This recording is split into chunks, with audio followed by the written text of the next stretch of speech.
আজকে তৈরি করে দেখাচ্ছি টমেটো দিয়ে একটা ভর্তা রেসিপি। আর এই ভর্তাটা খেলে আপনার কর্তামশাই আপনাকে বলতে বাধ্য হবে যে আহা, ভর্তা তো নয়, যেন অমৃত খাচ্ছি।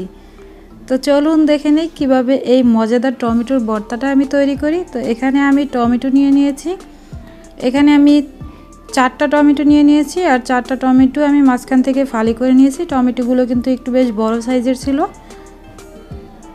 আপনারা যদি ছোট সাইজের টমেটো নেন সেই ক্ষেত্রে 6টা নিয়ে নেবেন। তো আমি এখন চুলায় একটা প্যান বসিয়ে দিয়েছি। আর প্যানটা বসিয়ে দিয়ে এর মধ্যে আমি 1 টেবিল চামচ পরিমাণে তেল দিয়ে দিয়েছি। দিয়ে তারপরে তেলটাকে প্যানে ছড়িয়ে দিয়ে এর মধ্যে দিয়ে দিয়েছি 6টা শুকনো মরিচ আর একটা আস্ত রসুন আমি ভালো করে ছিলে কোয়াগুলোকে দিয়ে দিয়েছি। তারপর তেলে রসুন এবং মরিচটা ভেজে নেব। কিছুক্ষণ নেড়েচেড়ে ভেজে নেওয়ার পরে যখন মরিচটার কালারটা চেঞ্জ হয়ে আসবে তখন আমি মরিচগুলো নামিয়ে নেব এবং রসুনটা আরেকটু ভেজে নেব। যতক্ষণ না পর্যন্ত রসুনটা সিদ্ধ হয়ে আসে ততক্ষণ পর্যন্ত রসুনটা ভেজে নিতে হবে। আর হ্যাঁ, আপনারা কিন্তু টমেটোগুলো ভালোভাবে ধুয়ে তারপরে বোটাটা ফেলে এরপরে কিন্তু মাঝখান থেকে এটা চিড়ে নেবেন। এখন আমি শুকনো মরিচটা ভাজা হয়ে গেছে, উঠিয়ে নিয়েছি।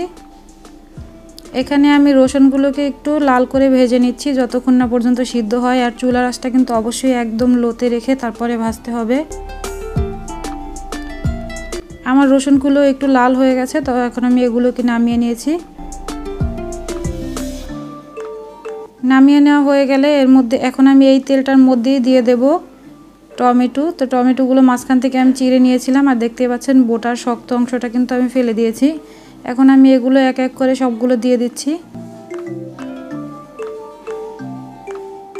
দিয়ে তারপর ঢাকনা দিয়ে ঢেকে এটাকে কিছুক্ষণের জন্য রান্না করব। তবে তার আগে আমি এখানে একটু লবণ দিয়ে দিচ্ছি। এখানে আমি 1 চিমটি পরিমাণে লবণ দিয়ে দিয়েছি।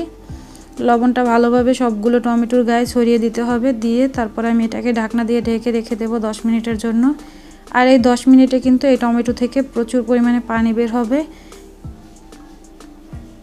আর এই পানিটা দিয়েই এই টমেটোটা সিদ্ধ হয়ে যাবে, একদম সফট হয়ে যাবে সিদ্ধ হয়ে।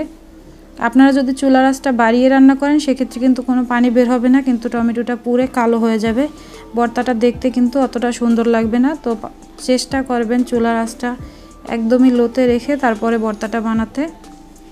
তো দেখতেই পাচ্ছেন আরও 10 মিনিট আমি ঢেকে রেখেছিলাম, এরপরে পানিটা শুকিয়ে গেছে আর টমেটোগুলো কিন্তু একদম একটু গায়ে পোড়া পোড়া ভাব এসেছে। তো আমি এখন এগুলোকে নামিয়ে নিচ্ছি চুলা থেকে। সিদ্ধ হয়ে গেছে একদম, টমেটোগুলো সিদ্ধ হয়ে সফট হয়ে গেছে। নামিয়ে একটু ঠান্ডা করে নিয়ে এরপরে আমি রসুনগুলোকে হাত দিয়ে ভালোভাবে চটকে নিচ্ছি। আর একদম আমি ভর্তা করে ফেলবো না রসুনগুলোকে, একটু হালকা আদা ভাঙা করে চটকে নিয়েছি। মরিচগুলোকে আমি ভেঙে নিয়েছি। তারপর আমি এখানে 1 টেবিল চামচের থেকে একটু বেশি পেঁয়াজ কুচি নিয়ে এটাকে আমি লবণ দিয়ে সফট করে মাখিয়ে নিচ্ছি।